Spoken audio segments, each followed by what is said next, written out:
My parents told me they had no money left for my education, that the savings account we'd talked about for years ever since I got accepted into university was empty.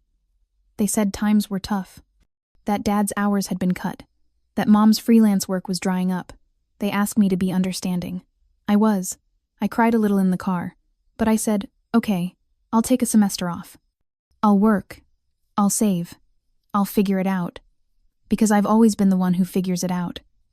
But then 2 weeks later I opened Instagram, and there it was. A video from a wedding planner's account. A massive white tent. A stone castle. Flower arrangements taller than people. A violin quartet. A bride in a designer gown with lace trailing behind her like a royal. My sister. Laughing, spinning, throwing a bouquet that probably cost more than my tuition. I blinked. Thought maybe it was an ad. A styled shoot. Something fake. But then I saw my mom crying in the background, hands clasped over her chest. And my dad, smiling like he just won the lottery. I wasn't invited. I didn't even know she was engaged again. The last I heard, she was taking time for herself. That's what they told me when she moved back home last year after her divorce. I called my mom immediately. She didn't pick up. I called again. Straight to voicemail. I texted, "What is this?" She replied 5 hours later. "We wanted to surprise you. Things moved fast. Can we talk tomorrow?" I sat on the floor of my apartment, staring at that message. The lights were off. I hadn't eaten since my shift that morning. Rent was due. My class registration had been canceled. And here she was, asking to talk tomorrow. Like this wasn't a bomb she just dropped. I didn't sleep that night. I kept replaying every conversation we'd had over the last few months. Every time they said, "We're stretched thin," or "We just can't swing it right now." Every excuse suddenly sounded hollow. But it wasn't until I drove home that weekend and walked into our house that it really hit me. The living room was filled with boxes, ribbon, centerpieces, a massive seating chart on a wooden easel with guests' names in gold foil. I scanned it for mine. Nothing. My mom came out of the kitchen holding a tray of cupcakes. "You're here. I meant to call you." I didn't answer. I just stood there. She kept smiling. "Don't be mad. We wanted to surprise everyone. The engagement happened quickly, and we thought, Lindsay deserves this." I stared at her. "You told me there was no money." She blinked. "Honey, you said Dad's hours got cut." "They did, but we refinanced. We pulled from our equity. Just a little. We'll recover."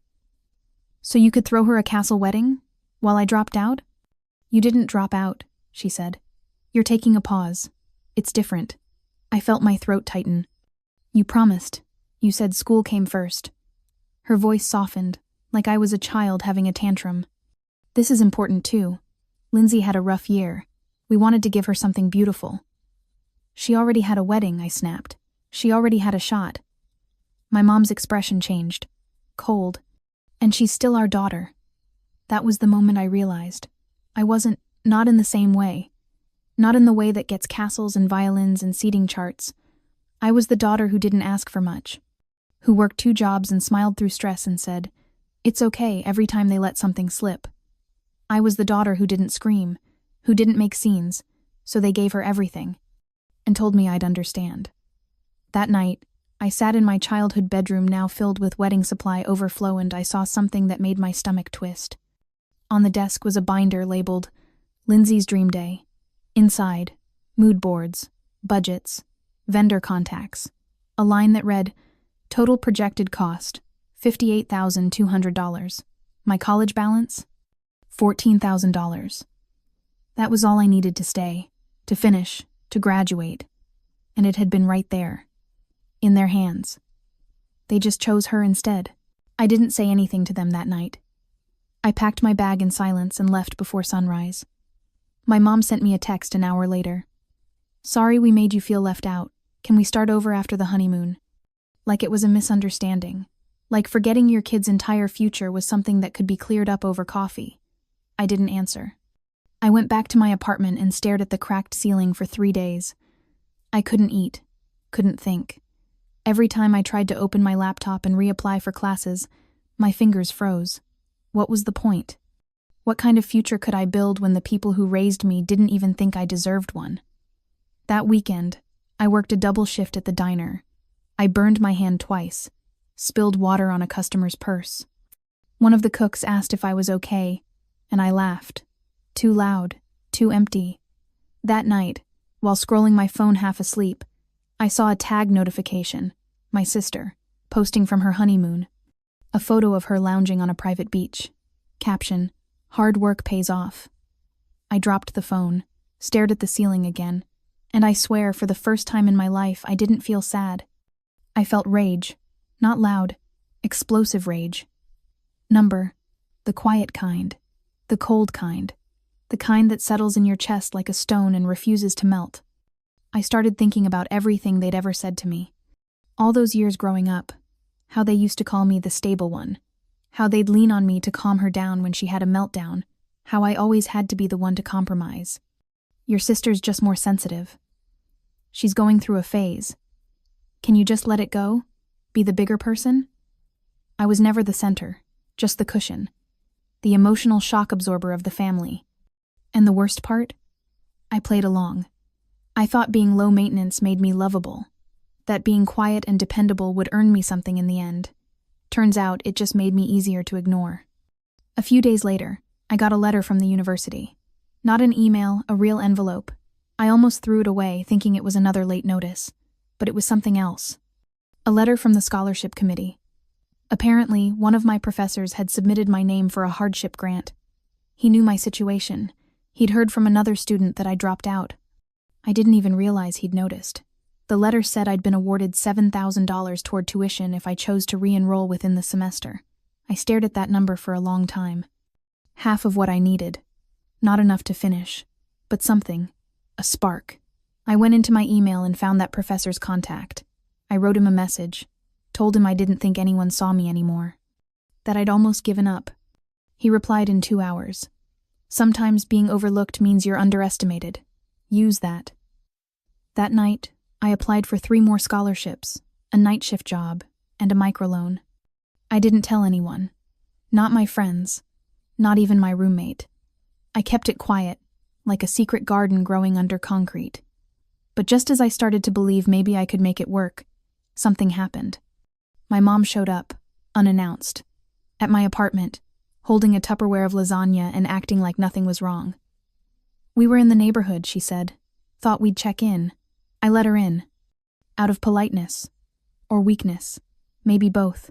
She looked around the small space, the peeling paint, the mattress on the floor.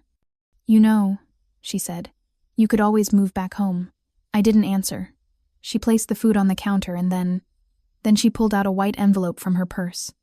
Handed it to me with a sheepish smile. "Your father and I talked. We want to help a little."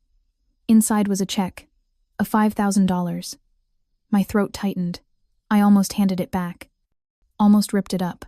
But instead I asked, "Why now?" She avoided eye contact. "We didn't realize how upset you were. We thought you'd bounce back. You always do." That's when I knew. That check wasn't for me. It was to relieve their guilt, to clean their conscience, to make it all okay in their minds. I put the envelope back in her hand. "It's not money I need. It's parents who see me." She went quiet, then said the one thing I didn't expect. "You're punishing us for loving her more openly." My heart stopped, because she didn't deny it. She just admitted it like it was a fact. Like I should have accepted that was the deal all along. I stood there, staring at my mother like I'd never really seen her before. "You're punishing us for loving her more openly." That line echoed in my head like a bell that wouldn't stop ringing. I didn't even respond. I just turned around, walked to the door, and opened it. She stood still for a second, like she didn't understand what was happening. Then her shoulders dropped. And she stepped outside. No hug, no apology, no fight. Just the quiet sound of retreat. After she left, I sat down at the edge of my mattress and stared at the wall. The lasagna was still sitting on the counter, untouched. The scent of it was familiar, almost comforting, but it made me feel sick. Because now even comfort felt transactional. That night, I cried. Not the loud kind, not the movie kind. Just slow, quiet tears that slipped out while I stared at the ceiling. Because the truth is, I didn't want revenge. I didn't want money. I just wanted them to notice I was drowning. A few days later, I went back to campus. I didn't enroll yet, I wasn't ready, but I walked through the library just to see how it felt. I sat in the back corner near the psychology section, next to two students whispering about finals. I closed my eyes and listened. And for the first time in months, I didn't feel bitter. I felt hungry. Like maybe I still wanted this. Like maybe I still had time. And just as I was about to get up, someone tapped my shoulder. It was my old roommate. She hugged me, then pulled back and said, "Are you coming back?" I nodded. She smiled. "Good. It was weird without you." That one sentence, so simple, hit harder than any speech my family ever gave me. That weekend, I worked 2 doubles and signed up for a scholarship contest essay. I wrote for 6 hours straight, poured every ounce of truth into it. I wrote about being the forgotten child, the good girl who always folded herself smaller so everyone else could fit in the frame. I wrote about the moment you realize you were never really seen, only tolerated. I didn't expect to win, but I did. $10,000. Enough to cover the gap, enough to re-enroll, enough to say, "I'm not done." I didn't tell my parents. I didn't send a thank you for the check they tried to hand me. I didn't even attend Thanksgiving.